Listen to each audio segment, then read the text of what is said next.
Oke, baiklah. Bismillahirrahmanirrahim. Assalamualaikum warahmatullahi wabarakatuh. Alhamdulillah wa syukurillah, assalatu wassalamu ala rasulillah wa ala alihi wa sahbihi ajmain, amma ba'du. Al-ilmu bila amalin kasyajari bila samrin. Ilmu tanpa diamalkan bagaikan pohon tanpa buah. Jadi sedikit sharing saja mengenai tentang tanaman organik dan juga non organik ya rekan-rekan sahabat channel Besar Hidayat. Tapi bagi rekan-rekan juga yang mungkin ya tahu banyak hal mengenai perbedaan tanaman organik dengan non organik, boleh ya saya fasilitasi di kolom komentar untuk sharing-sharing sama teman-teman yang penggiat dunia pertanian, untuk sharing-sharing tentang tanaman organik dan juga non organik.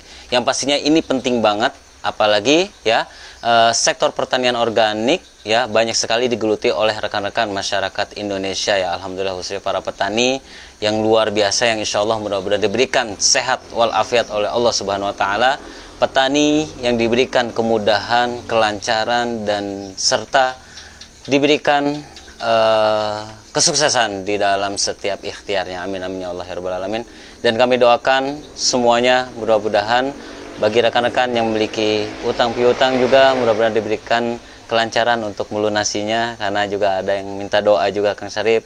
Saya ada beberapa hutang nih, mohon didoakan supaya masyarakat mendengar, viewers Kang Syarif mendengar, supaya saya terlepas dari jerat hutang piutang. Amin amin ya Allah ya rabbal alamin. Saling mendoakan dan saling mensupport. Dan saya juga salam hormat untuk para pejuang rempah-rempah, pejuang di dunia pertanian, para YouTuber yang memberikan sharing ilmu tentang dunia pertanian. Ya, terima kasih banyak. Mudah-mudahan Allah membalas pahala berlipat ganda. Amin. Amin ya Allah ya rabbal alamin. Baik ya, kembali lagi rekan-rekan, penting sekali kembali lagi ya. Utamakan 3S ya, budayakan 3S ya. Simak sampai selesai. Jangan dipotong-potong ya. Simak sampai selesai ya rekan-rekan. Oke. Sebelum kita bahas lebih jauh ya tentang perbedaan organik dengan non organik, kita ketahui dahulu ya pengertiannya masing-masing ya rekan-rekan. Penanaman dengan metode organik pastinya semua bahan baku kebutuhan pertaniannya ya dan pengelolaannya dengan bahan-bahan yang alami dan tidak berbahaya pastinya ya, dalam kuantitas sedikit ataupun banyak rekan-rekan. Nah, berbicara penanaman metode non organik, biasanya kita sering dengar bahwasannya penanamannya dengan unsur kimia ya. Jadi kalau dalam ilmu fisika ya, kalau masih ingat nih ya, kimia adalah cabang dari ilmu fisik yang memang mempelajari tentang susunan, terus struktur, sifat dan juga perubahan materi. Nih kalau nggak salah ya. Oke, insya Allah mudah-mudahan benar. Nah, yang akan kita bahas kali ini adalah kimia di dalam metode pertanian rekan-rekan ya. Ya, di dalam metode dunia pertanian ya. Yang dimaksud dengan kimia di dunia pertanian adalah bahan pengadaan pertanian generik ya untuk berbagai produk kimia yang digunakan di pertanian. Kasusnya kebanyakan ini ya menggunakan bahan-bahan tersebut ya. Seperti contoh pestisida, terus insektisida, herbisida, fungisida, dan juga nematisida. Nah, jadi bahan-bahannya menggunakan bahan-bahan kimia seperti itu ya. Nah, rekan-rekan, saya harap jangan terlalu alergi ya dengan kata-kata kimia, karena ada waktunya kita memang sangat-sangat membutuhkan kimiawi dalam kebutuhan kita. Tapi jadikan kebutuhan tersebut itu sifatnya atau realisasinya atau perlakuannya hanya sebagai unsur mikro ataupun sedikit saja ya. Jadi jangan terlalu banyak yang mana akan membahayakan ya, akan membahayakan. Cukup kebutuhannya sedikit saja ya, baik untuk tanaman ataupun yang lain-lain. Jadi kalau bisa sedikit saja, jangan banyak-banyak. Tapi kalau bisa nih rekan-rekan, kalau rekan-rekan menemukan penggantinya ya untuk mengaplikasikan ke tanaman sebagai nutrisi atau apapun ya, itu kalau bisa organik ya, karena lebih baik organik itu digunakan karena akan sangat luar biasa. Nanti pokoknya kita jelaskan lah ya. Mohon izin kita sharing sedikit di sini tentang lebih dalam lagi tentang organik dan non organik. Baik ya. Jujur peran organik memang saat ini belum bisa ya mengalahkan peran kimia rekan-rekan ya. Mulai dari hitungan akurat ya kebutuhan nutrisi tanaman untuk kesuburannya gitu ya. Jadi belum rasa apa ya, kita kalau pede harus pede. Jadi masih belum bisa mengalahkan lah ya, belum bisa mengalahkan akurasi daripada nutrisi yang disumbangsikan, dikontribusikan dari bahan-bahan kimia. Dan juga dalam pengendalian hama dan penyakit yang memang sangat ganas menyerang tanaman ya. Ini benar-benar ya luar biasa nih, para petani pasti sangat tahu lah ya, di dalam dunia pertanian gak jauh daripada hama dan penyakit. Akan tapi alhamdulillahnya para petani di Akar Emas Semesta sudah banyak yang beradaptasi dengan melakukan teknik penanaman dan pengelolaan secara organik nih. Alhamdulillah luar biasa semangat. Dan perlu kita ketahui rekan-rekan, di berbagai negara ya, pembelian bahan kimia pertanian dalam jumlah besar itu membutuhkan persetujuan instansi terkait ya, demi membatasi kadar paparan bahan kimia terhadap lingkungan dan manusia daerah penerapannya. Ini dihukum berat ya, dapat dikenakan akibat penyalahgunaan, termasuk penyimpanan yang tidak sesuai yang dapat mengakibatkan pencemaran lingkungan. Karena bahan kimia pertanian cenderung bersifat toksik ya, dan penyimpanannya dalam jumlah besar memiliki resiko yang besar akan kesehatan manusia dan juga kelestarian lingkungan. Jadi dapat hukuman besar lah ya. Jadi wah, ini sangat ketat sekali untuk para petani di luar negeri ini ya, di luar ya, untuk penggunaan bahan-bahan kimia seperti itu. Nah, peran pemerintah Indonesia bagaimana nih rekan-rekannya dalam berjuang memajukan pertanian organik ini sangat luar biasa ya. Lewat sosialisasi dan pendekatan kepada para petani, terus dengan cara memaparkan pentingnya melakukan teknik pertanian organik, dan juga memiliki harapan besar pemerintah kita ya bisa bisa mengubah ya pola pikir petani akan ketergantungan ya pengguna pupuk kimia, dan mendorong untuk beralih ke pupuk organik. Ini luar biasa sekali. Bahkan dengan penggunaan pupuk organik hayati, maka keberlangsungan kesuburan lahan pertanian di masa depan akan sangat dapat terjaga ya rekan-rekan. Bukan hanya itu, pemerintah juga mensupport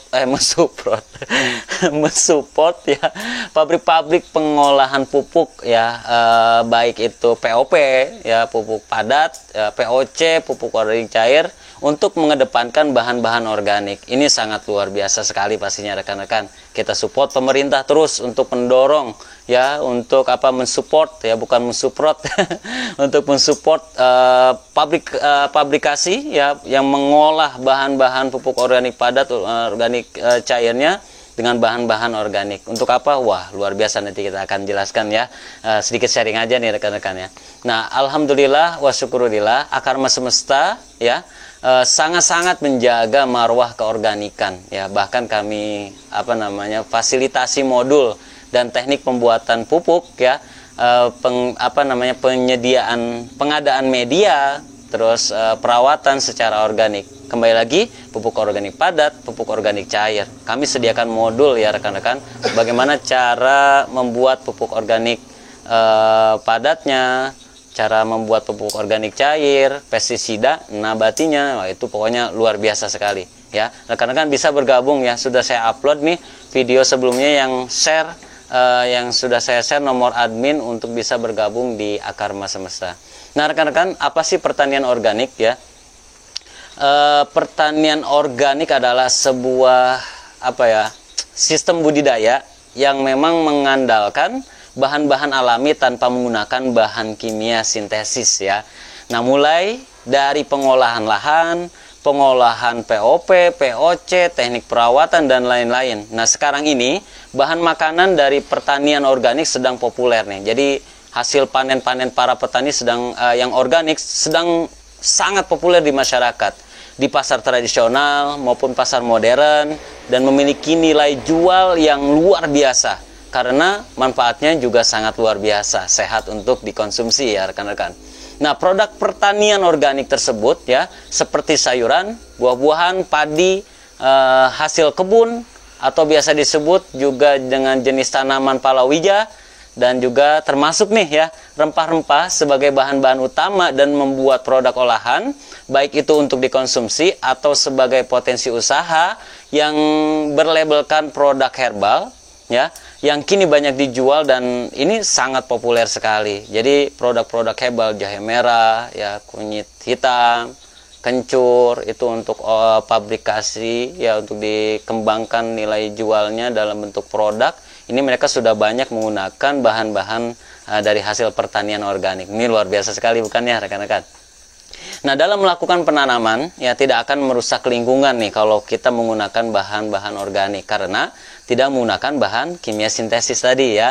Pertanian organik melakukan pengolahan berdasarkan prinsip kesehatan pastinya, keadilan, terus perlindungan dan juga ekologi ya, luar biasa sekali.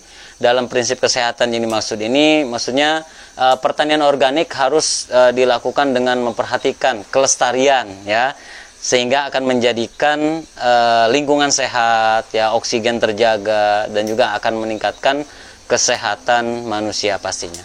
Nah, tanaman, hewan, tanah ya, ini akan sangat-sangat terjaga. Pokoknya bumi kita benar-benar terjaga ya, apalagi kita rasa bumi kita sudah menua, jadi benar-benar harus dijaga ya, sebagai satu kesatuan yang saling berhubungan dan tidak terpisahkan pastinya rekan-rekan ya. Dalam prinsip keadilan yang dimaksud ya, pertanian organik harus memperhatikan keadilan baik itu antar manusia maupun dengan makhluk hidup yang lainnya dengan lingkungan. Jadi di akar mas semesta ini juga kita punya icon ya, maksudnya ya icon organik yang dilambangkan dengan seperti ini ya. Pertama hablum minallah, hablum minan nas, terus hablum minal alam. Jadi memang ketiganya memang harus bersinergi ya, antara kita dengan Tuhan Allah Subhanahu wa taala, kita dengan alam juga. Jadi memang kita harus benar-benar bersinergi, kita dengan manusianya juga. Jadi sinergitas ini akan membangun kehidupan yang memang memiliki sifat simbiosis, mutualisme, saling menguntungkan. Nah, dari tahun ke tahun teknik penanaman secara kimia sangat-sangat menjadi masalah, yaitu stunting ya. Biasa kita dengar tuh stunting ya. Saya juga banyak konsultasi juga dengan para dinas pertanian, terus juga dengan pakar-pakar yang lain. Wah, luar biasa, saya dapat ilmu banyak ya. Saya mengenal stunting ini dari mereka ya. Ini ya bisa berdampak terhadap gizi buruk nih ya. Untuk itu kita wajiblah menyediakan bahan-bahan pangan yang bergizi dan menghentikan stunting tersebut rekan-rekan. Bagaimana sih caranya? Wah, ini benar-benar suatu hal yang memang harus kita bela dan perjuangkan secara luar biasa ya. Salah satunya yakni dengan pengolahan tanah yang baik, yang benar-benar ramah lingkungan, pengadaan pupuk POC dan sebagainya dengan secara organik. Ya, ini kita diamanahi oleh para dinas pertanian ya, untuk benar-benar menjaga keorganikan yang hakiki rekan-rekan ya. Karena hal tersebut ya, masyarakat mulai sadar ya, alhamdulillah, betapa pentingnya kesehatan, dan banyak yang mengkonsumsi bahan pangan organik, dan petani pun banyak yang menggunakan teknik pertanian organik organik dibanding dengan pertanian anorganik. Alhamdulillah banget. Jadi benar-benar dengan sosialisasi ini alhamdulillah ya, di akar mas semesta sendiri ya, anggotanya grafiknya semakin meningkat, sehingga sudah benar-benar mulai banyak beralih. Dan juga saya dengar ada juga banyak komunitas yang lain yang benar-benar mengedepankan organik ya. Ada komunitas petani organik dan yang lain-lain. Ini sangat luar biasa sekali. Alhamdulillah masyarakat Indonesia bergotong royong nih, sudah mulai banyak tersadar daripada pentingnya kita menanam dan juga mengkonsumsi organik ya. Nah, pertanian organik dan anorganik sebenarnya hampir sama aja ya rekan-rekan ya, pada penggunaan tekniknya. Namun yang membedakan keduanya adalah penggunaan ataupun pengaplikasian pupuknya. Ya, pertanian organik menggunakan pupuk yang berasal dari bahan dasar yang aman dan tidak merusak lingkungan. Karena bahan dasar pembuatan pupuk tersebut ya memang berasal dari alam. Sedangkan mohon izin, pada pertanian anorganik menggunakan pupuk yang berasal dari bahan-bahan kimia, sehingga proses pengolahannya pun berbeda seperti itu ya. Baik ya rekan-rekan, sedikit yang mungkin saya ketahui mengenai perbedaan sistem penanaman organik dan anorganik ya. Yang pertama, di dalam pengolahan tanah ya, pengolahan media lah ya, pengolahan media aja berbeda ya rekan-rekan. Pengolahan tanah yang salah ini benar-benar akan menyebabkan pemaksaan ya. Kenapa sih gitu ya? Karena memang biasanya ya kalau nanam skala besar biasanya menggunakan traktor ya, jadi menggunakan mesin. Nah, tanah pada pertanian, untuk pertanian itu bisa menjadi padat dan akibatnya organisme tanah mati ya, seperti cacing dan bakteri-bakteri yang berfungsi menyuburkan serta menggemburkan tanah pun ikut mati. Mau nggak mau, untuk menyuburkan tanah menggunakan bahan-bahan kimia untuk kesuburan tanaman. Ini yang dimaksud dengan pemaksaan. Jadi luar biasa sekali ya dampaknya gitu ya.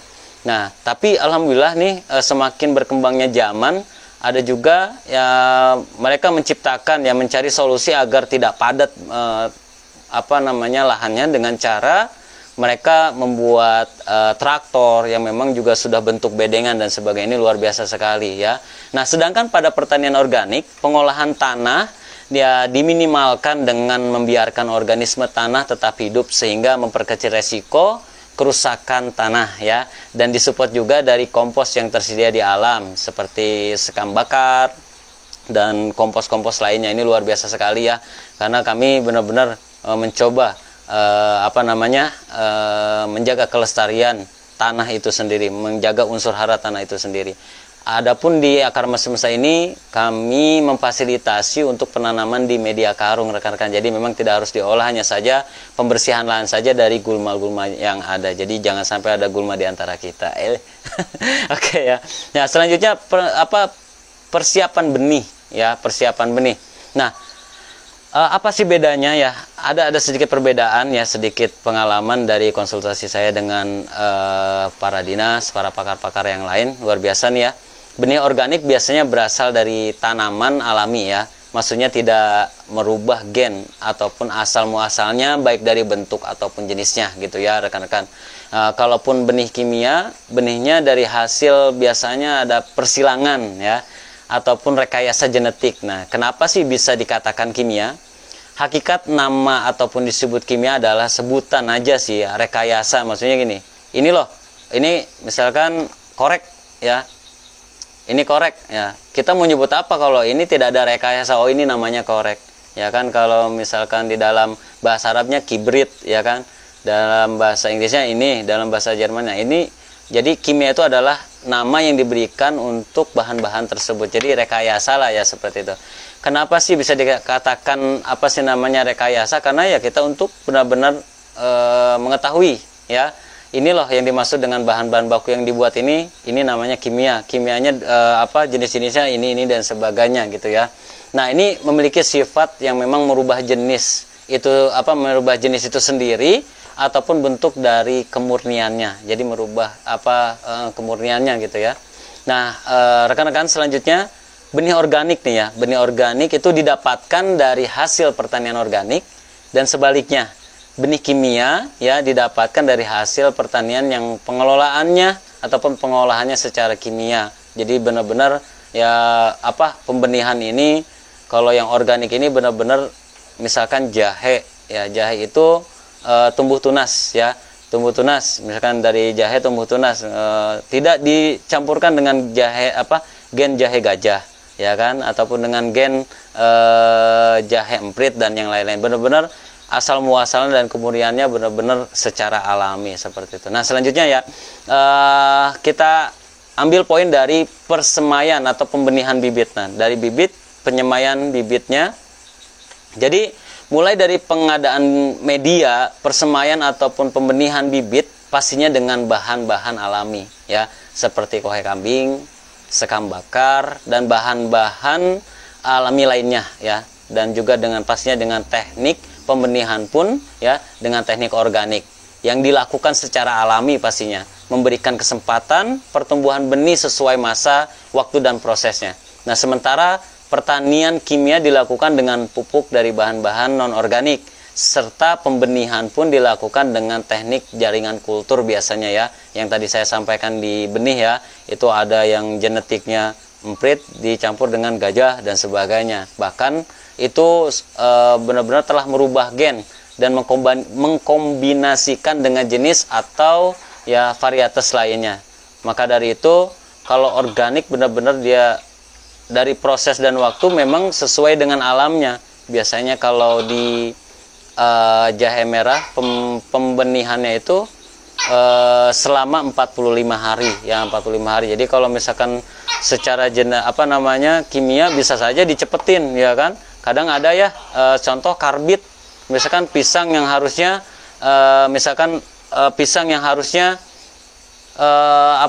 matang di umur sekian, tiba-tiba dikasih karbit cepet mateng. Nah, itu yang dimaksud dengan salah satu contoh kimiawi gitu ya. Nah, dari penanaman ya rekan-rekan, mungkin saya sampaikan pada pertanian non organik, tanamannya hanya sejenis gitu ya, dan tidak ada kombinasi, dan sebagai supporting kesuburannya menggunakan pupuk-pupuk non organik gitu ya. Jadi benar-benar baku lah ya gitu ya. Beda lagi dengan pertanian organik. Ada banget bermacam jenis tanaman, dan ada juga kombinasi tanaman pendamping serta penataan tanaman gitu ya. Contoh, di samping tanaman jahe biasanya kita menganjurkan untuk nanam bunga-bungaan gitu ya, yang memang baunya mewangi lah gitu ya. Tapi kalau yang organik itu dia nanam ini ini aja gitu kan, tanpa harus ada aplikasi tanaman-tanaman lain, karena sudah memiliki fungsi-fungsi seperti herbisida, ya pestisida, fungisida dan sebagainya. Nah, kalau di organik itu kita selalu menyarankan coba ditanam, karena kita nggak menggunakan pupuk-pupuk kimia tersebut. Coba tolong ditanamlah tanaman-tanaman yang memiliki bau wangi agar hama dan penyakit tidak menyukai, seperti itu. Contoh kemangi ya. Kemangi kalau dalam Sunda siraung ya, itu memiliki fungsi daripada fungisida nabati rekan-rekan ya. Nah, selanjutnya dari pengairan. Petani organik ya sangat-sangat menjaga drainase ya. Organik menggunakan air bersih bebas dari bahan kimia, pokoknya sangat selektif lah, apalagi di akar semesta ini sangat diperhatikan sumber air. Jangan sampai menggunakan air dari sungai yang memang juga nih hulunya tidak jelas gitu. Kenapa? Memang karena dapat dipastikan tercemar limbah. Ya, kita nggak tahu dari mana asal muasal ya, makanya di akar semesta ini sangat diperhatikan lah untuk asal muasal air. Nah, contoh PDAM dan lain-lain, adapun memang air adalah kebutuhan di lahan yang tidak ada listrik ya, biasanya mau nggak mau pakai air tersebut, sehingga di akar semesta memiliki aturan ya, bahwasanya air yang memang didapatkan dari PDAM ataupun dari sungai yang memang kita nggak tahu asal muasalnya, asal usulnya apakah teridentifikasi ataupun terkontaminasi dengan limbah, maka kalau emang nggak ada lagi sumber air dan sulit untuk pengadaannya, seperti kita buat buat sanyo bikin biar ada sumber air tuh. Kita sumur bor, karena sulit air kan ya, maka ya mau nggak mau ya harus difermentasi, kalaupun memang itu didapatkan dari air sungai ya. Nah, diendapkan lah ya, kita fermentasi dulu, diendapkan dulu agar zat-zat yang terkandung yang berbahaya itu terurai ya, terpisah seperti itu. Nah, juga ada rekan-rekan juga di akar semesta, Kang Sarip, saya bingung nih, nggak ada air, saya menggunakan air PDAM bisa nggak? Bisa, cuman tetap harus fermentasi karena ada zat kaporit di dalamnya ya. Inilah yang sangat berbahaya. Nah, beda lagi dengan penanaman secara kimia. Biasanya tidak terlalu terpengaruh ya, mau menggunakan air apa dan sebagainya. Jadi organik ini memang sangat ketat dan selektif sekali rekan-rekan ya. Nah, selanjutnya adalah dari pemupukan ya. Wah, ini luar biasa nih. Pertanian di dunia pertanian organik ya, biasanya benar-benar menggunakan bahan-bahan yang alami seperti kohe kambing, terus juga sekam bakar, pokoknya kompos-kompos ya. Ini sangat luar biasa sekali, dan juga biasanya kita menggunakan urin kelinci gitu ya. Pokoknya bahan-bahannya untuk pemupukan ini benar-benar organik ya. Baik kandungan makro seperti nitrogennya, fosfornya, kaliumnya, ini benar-benar kita menggunakan kandungan-kandungan yang dihasilkan daripada bahan-bahan yang organik. Beda lagi mohon izin dengan kimia ya, ini malah sebaliknya seperti itu. Jadi dari pemupukan pun petani organik sangat selektif lah gitu ya. Terus selanjutnya pengendalian hama dan penyakit ya. Ini penting sekali buat rekan-rekan ya. Tadi di awal saya sampaikan, dunia pertanian itu pasti nggak jauh daripada hama dan penyakit ya. Karena pertanian non organik ya itu sangat luar biasa, sudah terfasilitasi semua ya, baik dari pestisidanya, terus insektisidanya, herbisidanya, fungisidanya, terus apa tadi satu lagi, nematisidanya. Wah, ini sudah terfasilitasi. Bagaimana dengan keadaan yang organik? Kami juga alhamdulillah, kami sediakan di Akar Semesta ini juga modul ya, modul untuk ataupun bagaimana cara membuat fungisida nabati kayak tadi ya, seperti siraung ataupun kemangi itu sebagai fungisida juga, memiliki fungsi sebagai fungisida. Contoh kipait ya, kipait itu sebagai pestisida. Ada yang waktu di Haji Maman Aming ya, Haji Maman Aming di Subang, beliau menggunakan ataupun mengaplikasikan untuk pestisida nabatinya menggunakan bawang putih dan juga pinang ya. Itu ada ya, tepatnya rekan-rekan bisa tonton konten ataupun video yang sudah saya upload sebelumnya ya. Ada 3000 rumpun lahan Haji Aming, seperti itu rekan-rekan. Nah, jadi banyak sekali cara alhamdulillah yang sudah kami fasilitasi di modul untuk membuat herbisida ya, insektisida gitu ya, terus juga fungisida, terus nematisida dan sebagainya. Jadi alhamdulillah, semangat ya rekan-rekan. Kalaupun rekan-rekan menanyakan, Kang Syarif tolong buatin ya contoh cara membuat pestisida dan sebagainya, insyaallah mudah-mudahan ya kita nanti akan buat ya secara secara jelas insyaallah. Mohon doanya aja, mudah-mudahan sehat wal afiat. Amin amin ya Allah ya rabbal alamin ya. Nah, selanjutnya ini tadi panen ya. Masuk masa panen. Berbicara tentang panen, pastinya menghasilkan dari apa yang sudah kita tanam ya. Man yazra yahsud ya, barang siapa yang menanam maka dia akan memetik. Waktunya berbicara pemetikan ataupun pemanenan. Nah, hasil panen yang dihasilkan daripada organik ini memiliki ciri-ciri ya. Ini tanamannya bersih, terus juga tahan lama dan sehat pastinya untuk konsumsi. Sementara hasil panen pertanian yang non organik ya biasanya sudah tercemar dengan zat kimia ya. Ini luar biasa sekali, cepat membusuk dan juga tidak sehat untuk dikonsumsi. Kenapa demikian? Ya, saya pernah menemui jahe merah yang organik dan non organik.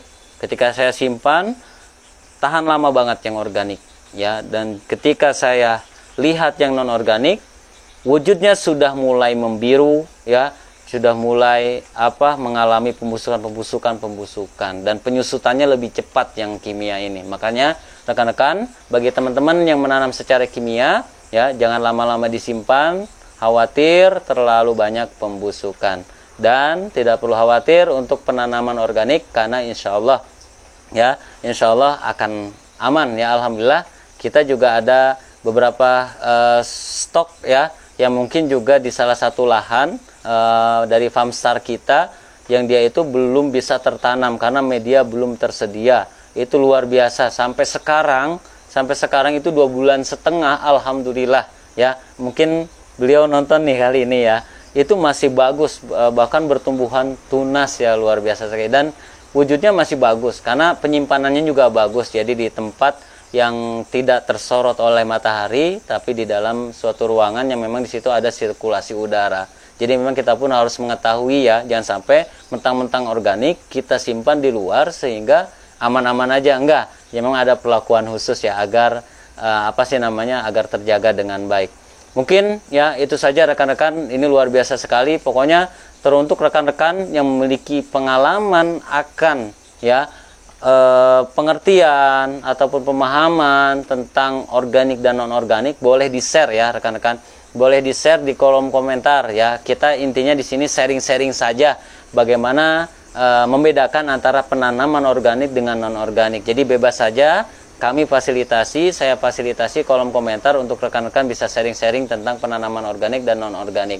Ini hanya sedikit apa yang saya ketahui dari konsultasi-konsultasi dengan para pakar yang luar biasa sekali. Saya ucapkan terima kasih untuk para dinas pertanian terkait yang memang saya sudah mendatangi antum dan banyak bertanya tentang ilmu pertanian. Mudah-mudahan Allah balas berlipat ganda pahala dan mudah-mudahan Allah berikan berkah sehat wal afiat. Amin amin ya Allah ya rabbal alamin.